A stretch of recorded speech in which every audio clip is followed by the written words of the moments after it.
Hello student, good morning. Today is class 12th, business studies. Topic है staffing process. Previous video में आपको importance हम बता चुके थे कि स्टाफिंग का इम्पोर्टेंस क्या है। आज हम पढ़ेंगे स्टाफिंग का प्रोसेस। स्टाफिंग का कौन कौन सा प्रोसेस के अकॉर्डिंग हम स्टाफिंग करते हैं, सिलेक्शन लोगों को स्टाफ एम्प्लॉयज़ को हम कैसे अपने ऑर्गेनाइजेशन में बुलाते हैं।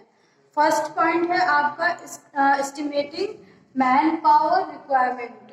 अब आप ऑर्गेनाइजेशन में देखेंगे कि हमें ऑर्गेनाइजेशन में कितने मैन पावर की ज़रूरत है, कितने एम्प्लॉय की ज़रूरत है, और जो एम्प्लॉय हैं वो कितने टाइप्स की जो मतलब वैकेंट चाहिए, मतलब टाइप्स ऑफ एम्प्लॉय भी आपके ऑर्गेनाइजेशन में होने चाहिए, क्योंकि डिफरेंट टाइप का आपका वर्क भी होता है, तो उसके अकॉर्डिंग आपके डिफरेंट टाइप के एम्प्लॉयज़ भी होने चाहिए। तो हम ऑर्गेनाइजेशन में देखेंगे कि कितने एम्प्लॉय ज़रूरत है हमारे ऑर्गेनाइजेशन में, और कितने एम्प्लॉय हमारे ऑर्गेनाइजेशन में ज़रूरत है, और कितने तरीके के डिफरेंट टाइप ऑफ एम्प्लॉय होना इम्पोर्टेंट रखता है। फिर नेक्स्ट है रिक्रूटमेंट। अब उसके बाद हम देख लें कि हमें मैन पावर की कितनी ज़रूरत है, तो उसके बाद रिक्रूटमेंट करेंगे, हम भर्ती करेंगे, उनको बुलाएंगे कि हमारे ऑर्गेनाइजेशन में आइए है और इस जॉब या इस प्लेस के लिए वैकेंट है। तो कुछ बुक में पॉइंट है आपके, वो हम बता देते हैं कि after assessing the number and type of employee requirement, the manager tried that more and more people should apply for the job so the organization can get more choice and select better candidate. अब इसमें क्या होगा कि हमने देख लिया कि employ हमको कितने ज़रूरी है, कितनी नेसेसिटी है, तो उसके अकॉर्डिंग हम क्या करेंगे, हमको अप्लाई करने के लिए ज़्यादा अट्रैक्ट करेंगे। जितने नंबर ऑफ एम्प्लॉय आएंगे तो आपके नंबर ऑफ चॉइस भी बढ़ जाएंगे, क्योंकि हमें जितना आपको वैरायटी मिलेगी उसके अकॉर्डिंग चॉइस करने की भी मतलब परमिशन मिल जाएगा, चॉइस करने का भी तरीका मिल जाएगा कि इस पर्सन को ये पर्सन हमारे जॉब के अकॉर्डिंग क्वालिफाई है कि नहीं है, और उसका मतलब सभी चीज़ें हमको वो क्या हो जाता है, नंबर ऑफ चॉइस करने का permission. The recommend people from the outside of the organization contract various placement, consult, employment, change contractor etc. But the most common way to require fresh talent is through advertisement. हम क्या करते हैं कि जो requirement होती है, जो भर्ती कराते हैं, वो क्या करते हैं, किसी कॉन्ट्रैक्टर के थ्रू कर लेते हैं या कभी कोई एम्प्लॉय एक्सचेंज के थ्रू कर लेते हैं। लेकिन जो आपके फ्रेश टैलेंट एम्प्लॉय जो होते हैं वो आपके न्यूज़पेपर के ऐड के थ्रू, एडवर्टीजमेंट के थ्रू ही आते हैं, क्योंकि आपके न्यूज़पेपर पूरे आपके नेशन में रोटेट करता है, तो हर जगह जाता है, तो उसके अकॉर्डिंग एम्प्लॉय भी हर एक कोने से आते हैं और डिफरेंट टाइप के डिफरेंट टैलेंटेड पर्सन आते हैं। तो ये क्या होता है कि फ्रेश आपके जो भी फ्रेश एम्प्लॉय हैं वो एडवर्टीजमेंट न्यूज़पेपर के ऐड के थ्रू आ सकते हैं। नेक्स्ट पॉइंट है आपका सिलेक्शन। सिलेक्शन जो है आपका, it refers to choose the most suitable candidate to fill the vacant job position. The selection is done through process which involve test and interview. अब हम क्या करते हैं, कैंडिडेट जो हमारे हैं वो फिल वैकेंट जॉब के लिए वो फिल कर दिए हैं, तो अब उनको इंटरव्यू के या पर्सनल टेस्टिंग के थ्रू हमको देखेंगे कि वो पर्सन जो है कैपेबल है कि नहीं, वो वर्क को करने के लिए एबल है कि नहीं है। ये सभी चीज़ों को इंटरव्यू के थ्रू हम उनको टेस्ट के थ्रू उनको देख सकते हैं।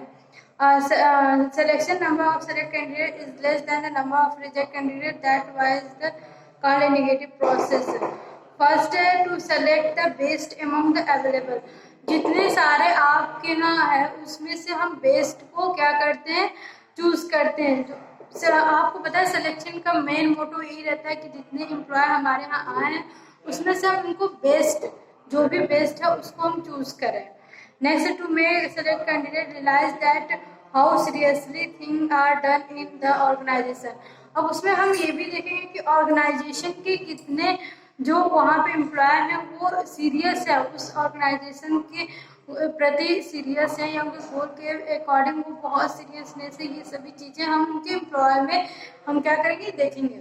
नेक्स्ट आपका है प्लेसमेंट एंड ओरिएंटेड। प्लेसमेंट आपका होता है कि हमने जिस पोजीशन, जिस जॉब के लिए एम्प्लॉय को मतलब लिया है, उस जॉब को उनको प्रोवाइड करना, मतलब उनको देना है कि इसी जॉब के लिए आपको हमने चूज किया है, वो आपका प्लेसमेंट हो गया।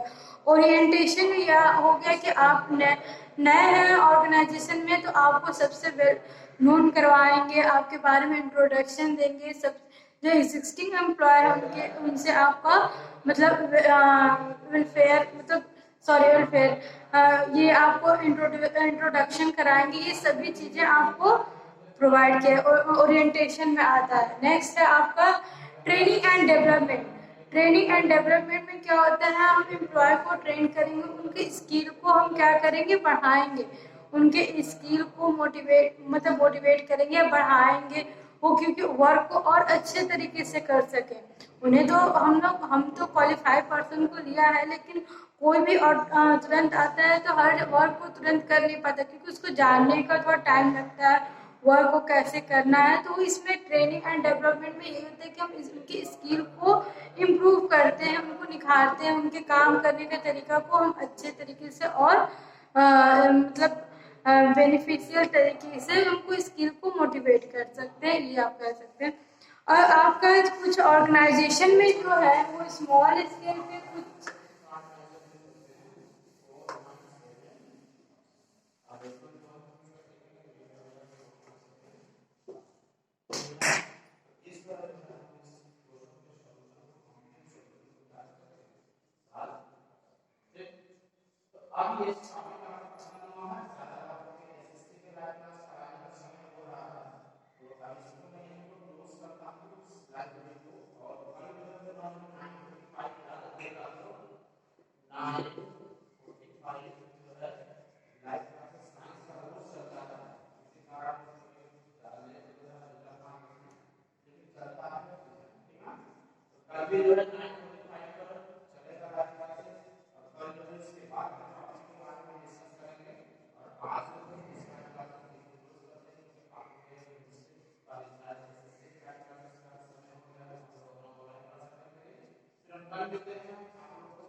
अब इसमें आपको कुछ पॉइंट दिया गया है कि जो ऑर्गेनाइजेशन में आपके so small organization in which there is a no human resources department include all following step also in the staffing process. Staffing process जो ह्यूमन आपके रिसोर्सेज हैं उसके अकॉर्डिंग डिपार्टमेंट में हम क्या करेंगे, कुछ आपको फॉलोइंग स्टेप करना है। तो फर्स्ट है आपका परफॉर्मेंस अप्रेजल। अब हमने उनको ट्रेनिंग दे चुके हैं, उनको स्किल कर चुके हैं, तो ये नहीं है कि हम उनको जॉब दे दिए और वो ट्रेन हो गए तो वो वर्क कर रहे हैं। उनके जो वर्क है, जो परफॉर्मेंस है, उनके फीडबैक को भी देखना है कि उनका फीडबैक जो है वो सही तरीके से हो रहा है कि नहीं, वो जो ऑर्गेनाइजेशन में वर्क कर रहे हैं वो बेटर वे से कर रहे हैं कि नहीं, जो उनका वर्क करने का तरीका वो पॉजिटिव है या निगेटिव है, या इन द सेंस कह सकते हैं कि वो बेटर वे में वर्क कर रहे हैं कि नहीं कर रहे हैं। इसीलिए आपको परफॉर्मेंस अप्रेजल बनाया गया कि अप्रेजल मीन्स होता है मूल्यांकन करना, किसी भी वर्क को, किसी के परफॉर्मेंस को, किसी के तरीके को हम क्या करेंगे, देखेंगे, ये इवोल्यूट करेंगे कि अच्छे तरीके से वर्क कर रहा है कि नहीं कर रहा है।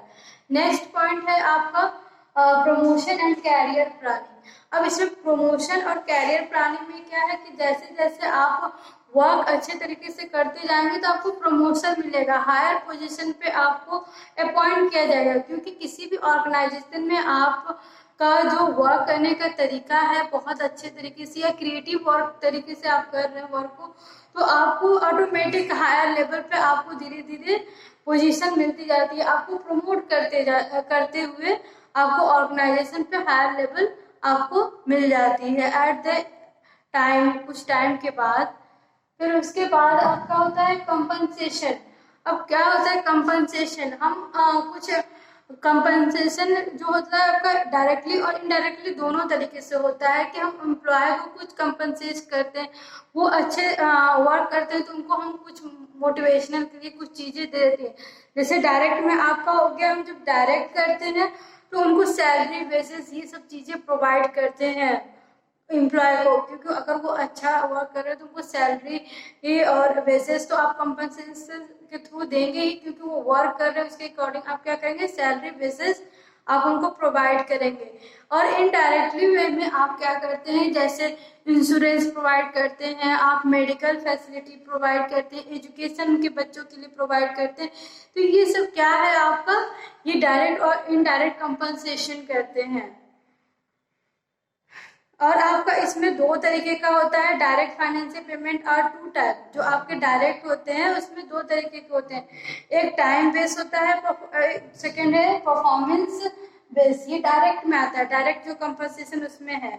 इसमें जो फर्स्ट है वो आपको वेजेस और सैलरी जो होती है डेली या वीकली या मंथली पे करने के लिए मिलता है। और आपका परफॉर्मेंस बेस्ड है तो परफॉर्मेंस के अकॉर्डिंग देखा जाता है कि आपने कितना यूनिट प्रोडक्ट किया है, उसके अकॉर्डिंग आपको वो कंपनसेशन पैसा मिलता है।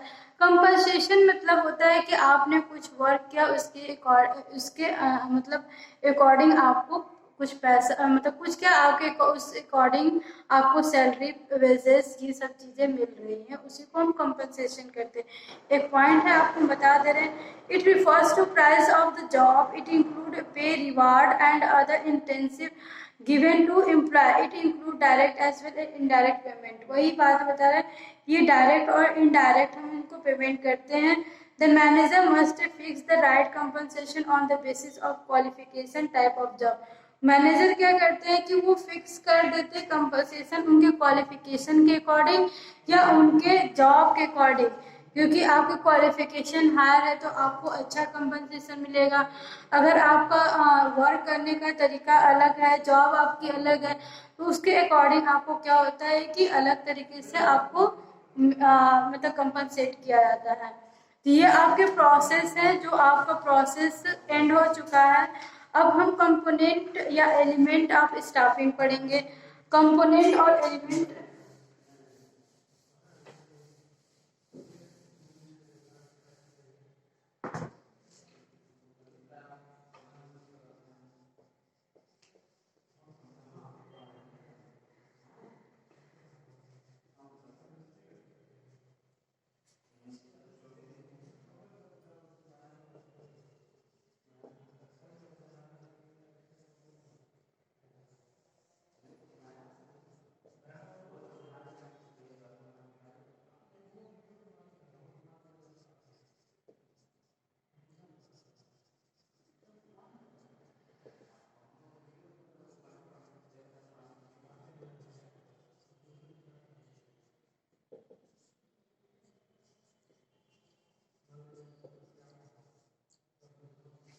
आपको कंपोनेंट और एलिमेंट जो है वो तीन तरीके के हैं, रिक्वायरमेंट है, सिलेक्शन है, स्टाफिंग है। ये तीन तरीके के आपके एलिमेंट होते हैं, समझना। तो इसमें फर्स्ट आपका है रिक्वायरमेंट, इसको हम पहले पढ़ेंगे रिक्वायरमेंट को।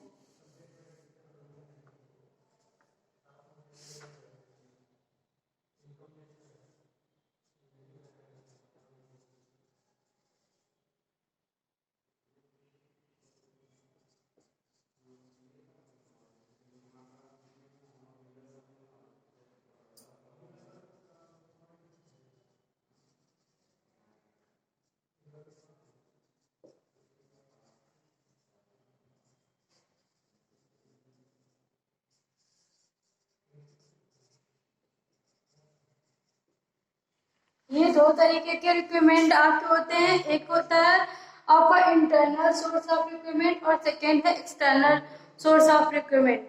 आपका रिक्वायरमेंट के बारे में पहले इंट्रोडक्शन देते हैं। रिक्वायरमेंट पहले भी पॉइंट में हम बताए थे, जो आपका प्रोसेस था। रिक्वायरमेंट हम क्या करते हैं कि एम्प्लॉय को अट्रैक्ट करते हैं हम पैम्पलेट के थ्रू या न्यूज़पेपर के थ्रू, कि वो इस जॉब के लिए आए और मतलब इस जॉब के लिए अप्लाई करें हमारे ऑर्गेनाइजेशन में। वही आपका रिक्वायरमेंट होता है।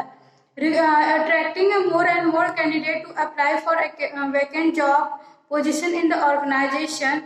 In general, what recruitment means search for candidate who can perform the vacant role and including them to apply and come forward for filling the vacant role.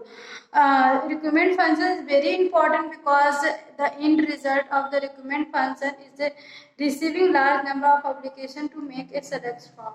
ये आपको इसमें बताया जा रहा है कि हम मोर से मोर पीपल को अट्रैक्ट करते हैं कि वो इस जॉब के लिए आए, वैकेंट जो जॉब है उसके लिए रोल प्ले करने के लिए वो यहाँ पे ऑर्गेनाइजेशन में अपने एप्लीकेशन को फिलअप करें या रिकमेंड के लिए अप्लाई करें, उसी को हम रिकमेंड करते हैं। इसमें दो तरीके के होते हैं, एक्सटर्नल और internal. Internal source of requirement में होता है कि जो हमारे ऑर्गेनाइजेशन के अंदर ही जितने आपके लोग हैं उन्हीं में से हम क्या करते हैं, उनको मतलब प्रमोट करते हैं, ट्रांसफर करते हैं, उसी के अकॉर्डिंग ही हम उनको गेट करते हैं। इसमें न्यू फ्रेशर को आने का वो चांस नहीं होता है, ना ही न्यू फ्रेशर इसमें आ सकता है और इसमें अप्लाई कर सकता है। ये इंटरनल ऑर्गेनाइजेशन के अंदर ही जितने लोग हैं उन्हीं के अकॉर्डिंग हम क्या करते हैं, वर्क को करते हैं। Under internal source of recruitment, the vacant job position are filled by inducing the existing employee of the organization. The vacant job position are filled by using existing employee only and no outsider are permitted internal source. इसमें outsider को आपको permission नहीं होती है कि आप इस organisation में अपने जॉब के लिए अप्लाई कर सके। इसमें जो भी होते हैं वो इंटरनल ही होते हैं। इसमें आपको कुछ फीचर है वो पढ़ लीजिए। एडवांटेज आपके हैं वो फर्स्ट, इट इज़ इकोनॉमिकली, ये इकोनॉमिकली है। इसमें आपको खर्च नहीं लगता है क्योंकि आपको ना ही इंटरव्यू के लिए ना ही एप्लीकेशन के लिए फॉर्म भरवा, तो ये आपके यहाँ पे पैसे जो होते हैं वो बच जाते हैं। इकोनॉमिकली आप यहाँ पे बच जाते हैं। Second is it motivate the existing employee. It motivate the existing employee, जो उसके अंदर ऑर्गेनाइजेशन में जो वर्क करते रहते हैं एम्प्लॉय, उनको मोटिवेट मिलता है कि अगर हम अच्छे तरीके से क्रिएटिव तरीके से वर्क को करेंगे तो हमको प्रमोशन मिलेगा, हमें और जगह भी डिपार्टमेंट वर्क करने का चांस मिलेगा। Less amount is spend on training. अब देखिए यहाँ पे क्या होता है कि आपको ट्रेनिंग पे खर्च करने पे जो होता है वो कम हो जाता है, क्योंकि आप फ्रेशर को लाएंगे, न्यू को लाएंगे तो आपको ट्रेनिंग अच्छे तरीके से उनको देना पड़ता है। लेकिन आपके ऑर्गेनाइजेशन में का ही वर्कर है, एम्प्लॉय है, उसको आप क्या ट्रेनिंग मतलब उसमें ट्रेनिंग देने में आपको पैसे थोड़ा बहुत जो न्यू टेक्नोलॉजी है उसके लिए आपको खर्च करना पड़ेगा, नहीं तो वो क्या करेंगे, उनको पता है कि वर्क कैसे हो रहा है, क्योंकि वो ऑर्गेनाइजेशन में बहुत दिनों से वो वहाँ पे काम कर रहे हैं, तो इसलिए उनको पता है कि कैसे वर्क को करना चाहिए। इसीलिए ट्रेनिंग में जो पैसे होते हैं वो बहुत कम खर्च होते हैं। नेक्स्ट है the employee are already familiar with rule regulation of organization, so less chance of turnover. Employee को क्या होता है, ऑर्गेनाइजेशन के सारे रूल रेगुलेशन पता है, क्योंकि वो वहाँ काम कर रहे हैं, बहुत दिन से वर्क कर रहे हैं, तो उनको पता है कि ऑर्गेनाइजेशन में रूल रेगुलेशन कौन सा है, तो इसीलिए टर्नओवर होने की चांसेस कम होती हैं। आपके इधर उधर मतलब गलत काम या कोई मतलब मटेरियल वेस्ट होना, ये सभी चीज़ें कम हो जाती हैं, क्योंकि ऑर्गेनाइजेशन को पता है कि इसी एम्प्लॉय को पता है कि इसी रूल रेगुलेशन से हमको वर्क करने आना, ये ऑर्गेनाइजेशन का यही रूल रेगुलेशन है। ये समझ में आया? आपका 4th पॉइंट कंप्लीट हो गया। 5th पॉइंट है इम्प्रूविंग परफॉर्मेंस ऑफ एम्प्लॉय। अब एम्प्लॉय की जो परफॉर्मेंस है उसमें क्या होता है, इम्प्रूव होता है, वो इम्प्रूव अच्छे तरीके से वो वर्क करते हैं, क्योंकि वो प्रमोशन, उनको पता है कि हम जब ऑर्गेनाइजेशन में परफॉर्मेंस अच्छे तरीके से करेंगे तो हमको प्रमोशन ऑटोमेटिक मिलेगा। फिर 6th is through transfer employee get a training also in the form of a job oriented. अभी ट्रांसफ़र के टाइम ही वो क्या करते हैं, जॉब ओरिएंटेशन के टाइम ही रोटेशन जब होता है तभी उनको टाइम के अकॉर्डिंगली उनको ट्रेनिंग मिल जाती है। Through transfer surplus employee can be shifted to other department. अब इनका जो सरप्लस के अकॉर्डिंग क्या है, इनका ट्रांसफ़र हो जाता है अदर डिपार्टमेंट में। अगर वो अच्छा जॉब कर रहे हैं, अच्छे तरीके से वर्क कर रहे हैं, तो इनको ट्रांसफ़र अदर ऑर्गेनाइजेशन में या डिपार्टमेंट में इनको मिल जाता है। अभी कुछ ड्रॉबैक है, ड्रॉबैक तो ऑटोमेटिक रहेगा ही रहेगा, क्योंकि ऑर्गेनाइजेशन में मतलब किसी चीज़ का अच्छा होता है तो उसका निगेटिव भी होता है, जो पॉजिटिव है उसका निगेटिव ऑटोमेटिक होना है। इसमें ड्रॉबैक है, फर्स्ट है no fresher no new idea will come in the organization. आपके इस ऑर्गेनाइजेशन में कोई फ्रेशर या न्यू आइडिया नहीं आ पाता, क्योंकि बाहर से आपके कोई भी एम्प्लॉय इसमें अप्लाई नहीं कर रहे हैं, तो न्यू आइडियाज कहाँ से आएगा, फ्रेशर भी नहीं आएंगे आपके। नेक्स्ट है there will be limited choice. आपके पास चॉइस भी क्या होगी, बहुत कम हो जाएंगी, क्योंकि अगर बाहर से जितने भी वर्कर हैं अप्लाई कर रहे हैं ऑर्गेनाइजेशन में जॉब करने के लिए, तो आपके पास चॉइस जो होगी वो बहुत तरीके की होगी, नंबर ऑफ चॉइस हो जाएगी। उसके अकॉर्डिंग आप उनके क्वालिफिकेशन बैकग्राउंड के अकॉर्डिंग उनको चूज़ कर सकते हैं। लेकिन यहाँ पे आपको इंटरनल एम्प्लॉय से ही काम चलाना है, तो इसलिए आपके पास क्या होता है, चॉइस कम हो जाते हैं। Not suitable for new organization. अभी न्यू ऑर्गेनाइजेशन के लिए सुटेबल नहीं है, सही बात है। नया ऑर्गेनाइजेशन है, अगर उसी एम्प्लॉय से वर्क से काम चलाएगा तो उसके पास फ्रेशर नहीं आ पाएंगे, न्यू फ्रेशर नहीं आएंगे, नए आइडिया के वर्कर नहीं आएंगे, क्रिएटिव एम्प्लॉय नहीं आएंगे, तो उनका ऑर्गेनाइजेशन कैसे चलेगा। क्योंकि ऑर्गेनाइजेशन तब रन करता है कि मैन पावर भी होना चाहिए, प्लस क्रिएटिव आइडिया होना चाहिए, और काम करने का जो तरीका है वो भी चेंज होना चाहिए, क्वालिफिकेशन और अच्छे अच्छे क्वालिफाइड पर्सन आने चाहिए, और अच्छे अच्छे टेक्नोलॉजी के बारे में जानने, मतलब उनके जो फ्रेशर आते हैं उनके पास बहुत सारी चीज़ों की नॉलेज होती है, तो ये सब फ्रेशर आपके ऑर्गेनाइजेशन में नहीं आ पाते हैं, तो इसलिए ये नए ऑर्गेनाइजेशन के लिए सुटेबल नहीं है। फोर्थ इज फ्रीक्वेंट ट्रांसफर में reduce the productivity of employ.